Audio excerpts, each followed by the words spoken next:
Gobierno de Navarra. Nafarroako gobernua.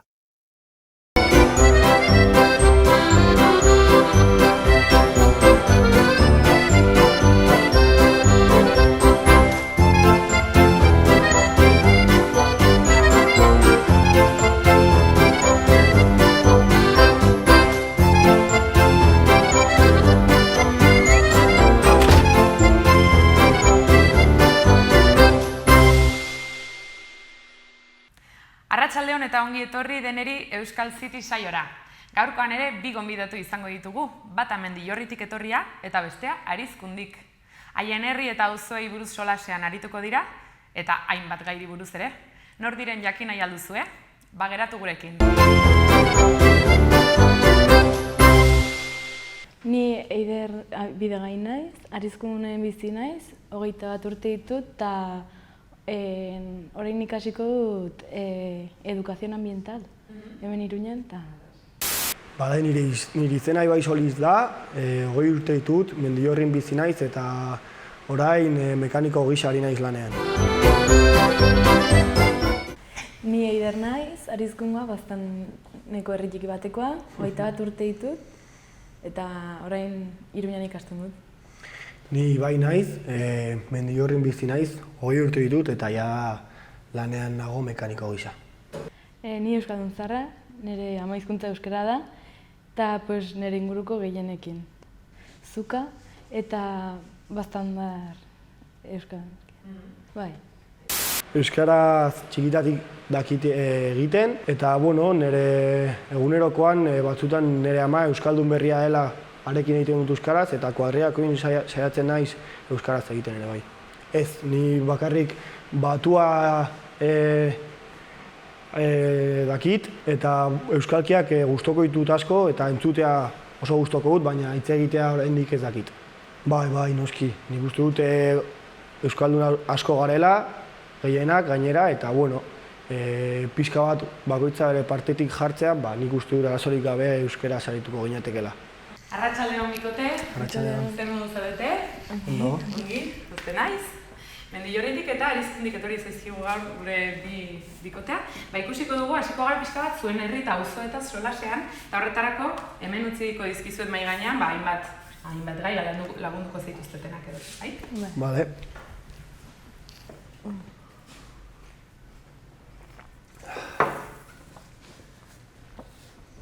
Bakoitzaren zaletasuna garatzeko aukerarik duzue auzoan, herrian? Nire partez Mendillorrin berde asko dago eta adibidez nire gustatzen zait futbola egitea eta futbola edonon egin dezakegu hor, korrika egitea leku asko dago, gimnasiak ere bai daude eta orokorrean kirola egiteko aukera desberdinak eta asko daude.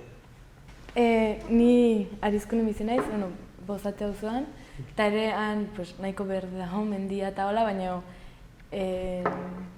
edo zer futbola edo mendian egitean aparte ez dugu frontoiek edo polikiroldegirik edo... Bale, ados. Euskararen erabilera herrian, auzoan, lagun artean. Nire herrian eta auzoan beti euskaraz hitz egiten dugu, lagunekin, familian eta euskaldun giroan. Egia esan, Mendillorrin euskaldun nabarmenak gaude eta asko nik uste daudela, baina egia da euskara giroa leku guztietan ez dela berdina.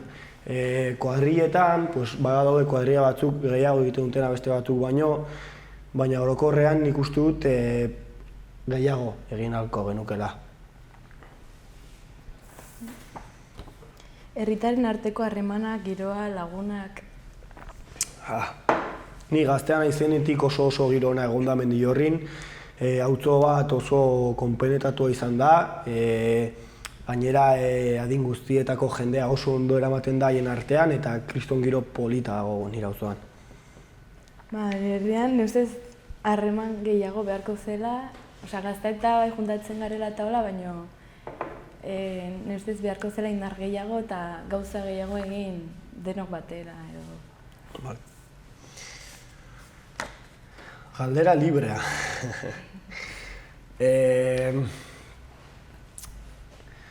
Gustatuko litzaizuke herri handiago batean egotea matizatze dute. Euskaldun gehiago egoteko eta adineko jende gehiago egoteko eta hor multzoak egiteko handiagoak eta esan nahi dut.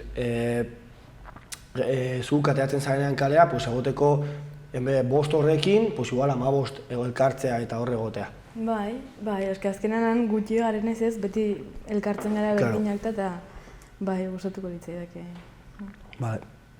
Eta zuri kontrako gustatuko litzaizuke izatea leku txikiago bat edo? Bueno, ni herri bat daukat eta Di Castillo izenekoa eta hor bai egia dela nabarmentzen dela asko jende gutxiago garela eta nik uste dut bai bat eta bai bestea bere alde ona dituela. Esan nahi dute asko elkartzen bazara, jende gehiago hizketako, hitz egiteko, egoteko, edozer gauza egiteko, baina beti ere bai gustoko dugu nik uste dut pertsona guztiak, elkartzea 3 eta 4 eta hor bai harreman sakonago bat izatea eta hor harremanetan egotea. Igual gorka urbiztu, bai, mendia. Gehien bat rock eta ska, eta bai, etzo trikitixa eta gitarra, eta orain ikasi dutela bizkatu kelelea, kirola egitea. Euskaldun munduan miresten ditut pertsona asko nik uste Maialen Lujanbio gustoko dut ere bai, eta Perurena ere bai, nire uste da oso tipo zentzuna eta referentea esan dezaket ere bai. Mendia. Nik gustoko da musika niri rapa asko gustatzen zait, punka ere bai, eta ni orain ja ez dut musika klasetara joaten, baina ni bateria jotzen dut, kirola egitea. Ados, bikote? Ikusi dugu pixka bat nondik zatozten edo. Orain proposatuko dizuet pixka bat aurtengo gaiaren inguruan solastea, dakigun bezala, virus bat etorri zaigu eta horrek ere gure bizimodua erabat aldatu izan du, pentsatzen dut hirian edo auzoan agian modu ezberdinean eragingo zuela eta gero pertsonalki ere bakoitzaren zaletasuna garatzeko edo nola eragingo zuen. Eta gero ez dakit ere, etorkizunera begira ere, nola ikusten duzuen, birus hau iragankorra den, edo nola eragingo digun ere etorkizunean, edo zuen lanetan aritzeko, zuen ikasketetan, pixka bat horren inguruan aritzeko eskatuko dizuet. Bale. Azteko, aterako dut mahai gainean maskariaren erabilera ez, ja ingure egin duguna, eta nire lanean lehen lan arrunta da, eta gai honen ondoren egon bar gara maskariarekin 8 orduak, kalean ere bai 8 ordu egon bar da gara, eta niretzako izan zen gauza bat, ez zitzadala grazia asko egiten hasieran, baina egia esan ohitu garela ez, nik uste dut, eta gure egunerokoan ja sartu dugu inolako arazorik gabe.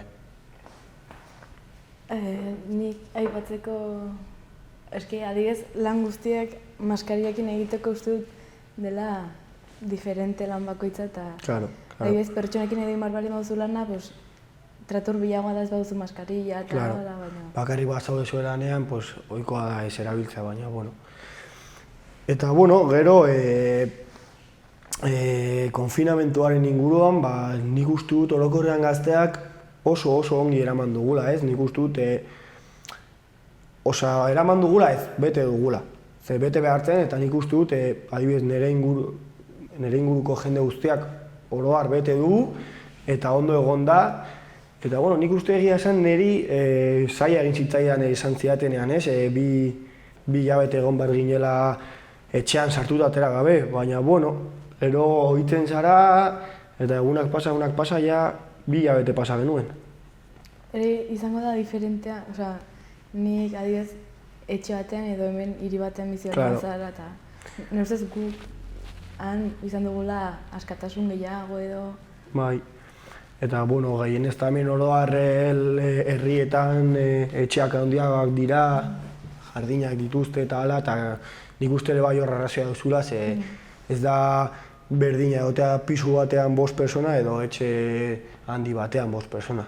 Bai, nik uste dut bizibali hemen hirian nazkatuko nintzen lehenago. Nik uste dut ere bai zailagoa izan dela pisu txikia duten personendako eta adibidez adineko jenderako, adibidez amona bat etxean bizi dena bakarrik, ezin du ezertarako kalera joan eta joaten badaki dela arrisku taldearen barruan dagoela eta hori da atzera ematen zaiona eta bueno, hor moldatu izan behar gara eta hori, batek eramatea bazkaria, besteak edo zer edo lako gauzak.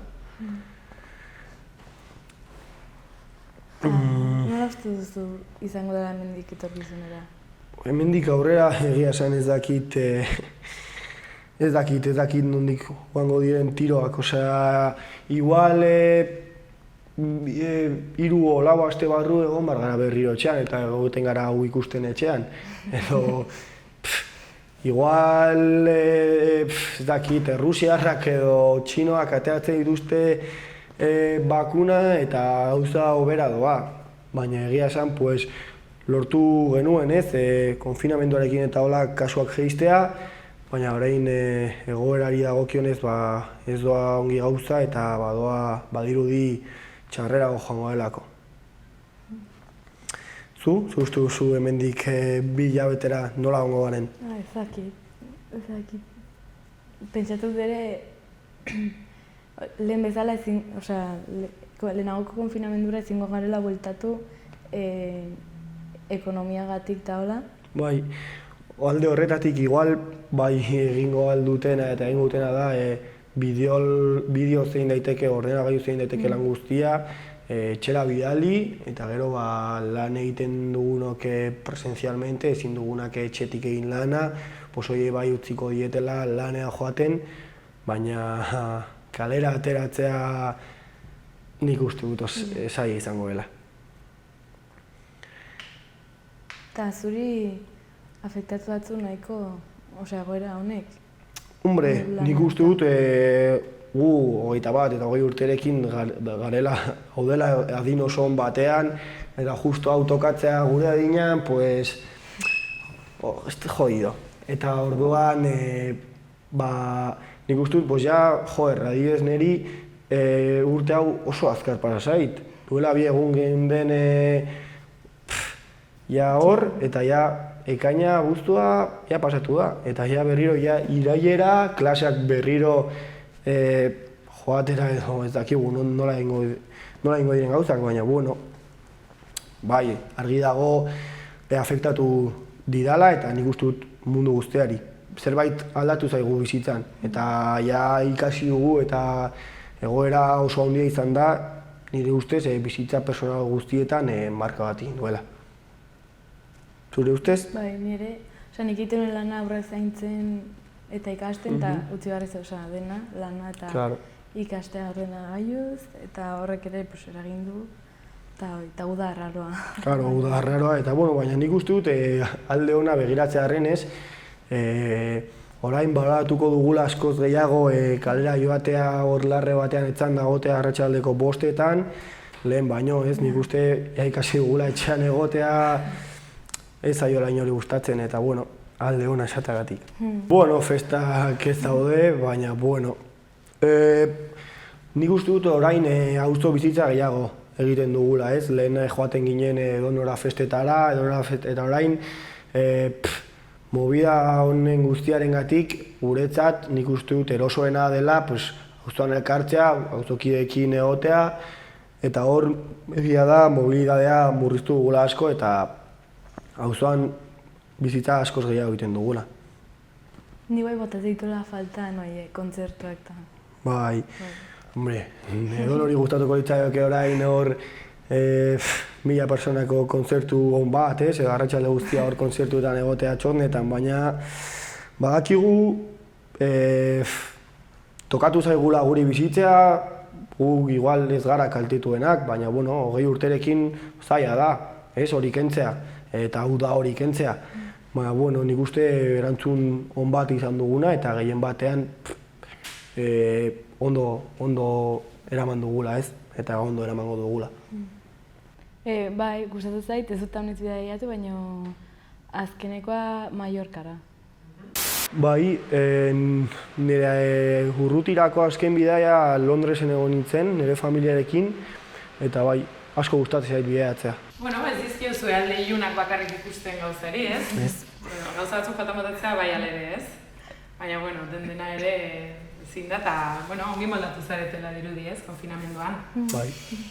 Hurrengo atalera salto egingo dugu, eta hemen uste dizkizuet mahai gainean lau gai, zuen artean erabaki bi, edo bana, eta pixka bat horren inguruan solastu, zer iradokitzen dizuen horrela irakurrita batean, bai? Vale.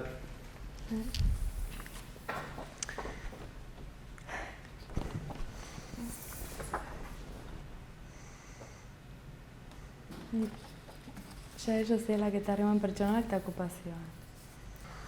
Nik uste dut sare sozialek orain daukatela indar pile bat, gure artean gehien bat gazten artean, eta baino jakin beharko ginen ere bai ongi erabiltzen. Bai, hori ni uste dut mundu guztia bezala bere alde ona eta bere alde txarra du, ez? Alde ona, esaterako jende berria ezagutzea, elkar harremanetan ibiltzea, baina, bueno, beti bezala ere alde txarrak ditu, ez? Eta, kalte egin beharko genuke alde txar horiei, eta azkenean beti ongo dira alde txarrak, ez? Nik uste dut eta orduan, hori. Saiatu gara sare sozialen erabilera onera bultzatzea eta bakoitzak bere burua babestea informazioi dagokionez eta bestelakoak. Eta, bueno, egia esan, nire partetik eta uste dut nire inguruaren partetik erabilera ona ematen dizkiogula sare sozialei. Eta zuk zer nahi duzu? Adibidez, pertsona bat sare sozialetatik ezagutu edo pertsonalki? Nik uste dut, igual nik nire buruaren aldetik hitz egingo dute, nik nahiago dute persona fisikoki ezagutzea, persona bat ikustea, harekin hizketan eta ibiltzea, eta nik uste hor dela benetan ezagutzen duzunean pertsona bat, igual zu mugikorretik ibiltzen zara hizketan ezagutzen duzun jendearekin eta ez dakizun nolakoa den persona hori azkenean. Nik uste dut gehiago ezagutzen duzula persona bat aurrez aurre beraiekin egotean, sare sozialetan baino. Eta, aukeratuko bigarren gaia. Preferentziarik.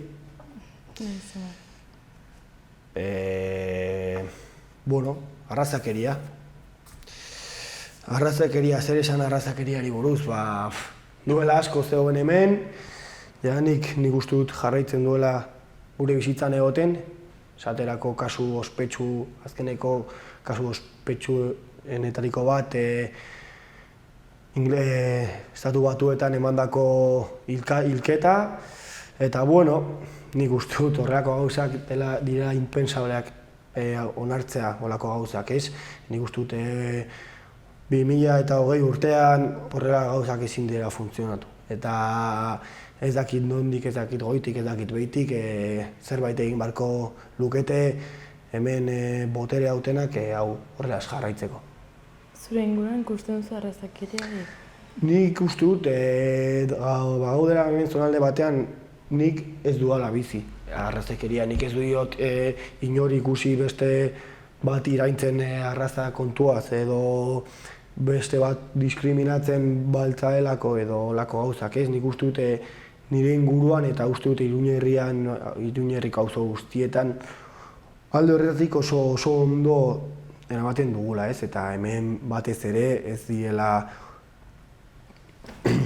oso kasu asko edo oso kasu nabarmenak entzuten, ez ikusten, ez bermatzen, ez? Eta, zuk zer uste duzu egin, zer uste duzu, zein uste duzu izango zela, zaitateatzen. Nola ita genuen? Nola konpondu, hau ekiteko, nola? Edo zer nolako gauzak egingo algo ziren? Ikasi beharko genuela denek, baitugun aurre iritziak edo horiek kentzen, eta edo zein azal kolorekoagatik edo zein etortzen denen norbait ere, bertze pertsona bezala dela ikusten, Txiki-txikitatik. Esan duzunaren inguruan nik uste dut hori horra reazio osoa duzula. Osea, niri txikitatik, 3 urtetik irakasten baiate eskolan, etxan, berdin zain non irakastea. Ume horietan berdinak garela naiz eta gure kolorea desberdina den, hor gauza asko aldatuko ziren. Gero da, etxean gauza bat erakusten baiztute, gero ez da zaila hori burutik kentzea, ez? Eta gure etxean, dean hori, berdinak garela azaldu izan baligute, gauzak aldatuko lirateken ikuste dut. Eta ere, noizait ikusten badugu arrazakerik kaso bat edo, salatzea ez? Claro, hori da, garrantzitsua da guk ez egitea, baina ere bai guk ikusten badugu ez, hortik norbait zerbait arraroa egiten, esatea eta defenditzea ez. Txoka honitz, politek igual ez duena jende honitzek ezagutzen eta hola, eta falta zaiona, ezakit, igual hain herri txiki izenta edo, dena ezagutzen garela eta besiget. Nik uste dut nire auzoa indar asko duela, gazteriari begira indar asko duela, eta falta zaio, zer falta zaio? Pixka bat gogoak, ez? Eta euskara bultzatzeko eta gai asko egiteko gogoak edo eta igual askatasuna egiteko. Bueno, bikote, iritsi gara, gure saioaren azken zatira, Eider eta Ibai. Orain, pare bat hitz esango dizuzue, bai? Adibidez, solda. Solda hitzakola, bote prontuan zerbait horretarazten dizue edo... Solda. Zerekin izan dezake lotura. Hitz hau ahezkoan erabiltzen dute, Bale. Solda horrela, bapatean? Neri zikinkeri edo. Zuri zikinkeria edo zaizu burura. Hori, agian, baztanen edo erabiltzen duzu antzeko hitzen bat? Ez dakiz, getura ez solda eta hor, ez dakiz. Nik uste hortik joan daitekela, Bai? Zuaietz, bai? Hiru aukeretako bat hori da. Bata da zikinkeria, bestea zorua, eta bestea amildegia. Nik Eider esan duenarekin joango nintzateke. Bai? Konfiantza duzu? Bai. Eiderrengan. Nago dudetan. Dudeta zoderen. Zikinkeri edo... Zerua, ez? Eran zu zerua? Lurra, eh? Bai, lurra hori da, bai. Bata edo bestea. Zikinkeria, bai. Zikinkeria. Hori da oso ongi asmatu duzu, primeran? Bueno, Eiderrek asmatu du, eskonetan. Oso ongi, lehenbizko hitza asmatu duzu. Hurrengo hitza isain da, isain. Orduan, isain, horrela bapatean entzun da, zerbait heldu zaizue gogora. Niri bapatean hor, iso etortzen zaizu.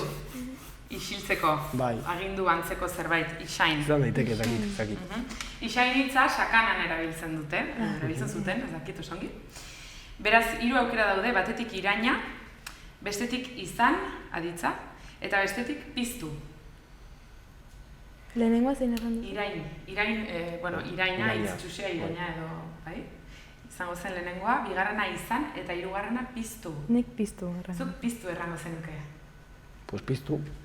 Zuatupe, Eiderrekin konfiantza osoa duzu. Bai? Piztu esango dugu? Bai. Hori da, asmatu dituzue bi hitzak eta zarete lehen bikotea bi hitzak asmatu dituena, benetan. Bai. Eiderrek ondo daki. Bai, Eiderri aterako diogu pote bat egon. Oso ongi bikote, primeran, plazer bat izan da zuen gurean izatea, eskerrik asko etortzagatik, eta nahi duzen arte. Vale, eskerrik asko. Agur. Honen beste amaitu zaigu gaurkoan ere Euskal City saioa, lehenik eta behin eskerrik asko gure bi gonbidatuei etorri izanagatik, eta eskerrik asko zuei ere ikusentzuleak horregoteagatik. Plazer bat izan da gaurkoan ere zuekin egotea, eta Gari kantariaren esaldi batekin utziko zaituztet, garaipenik ez da, galtzekorik gabe, esperantzara kondenatuta. Ongi izan!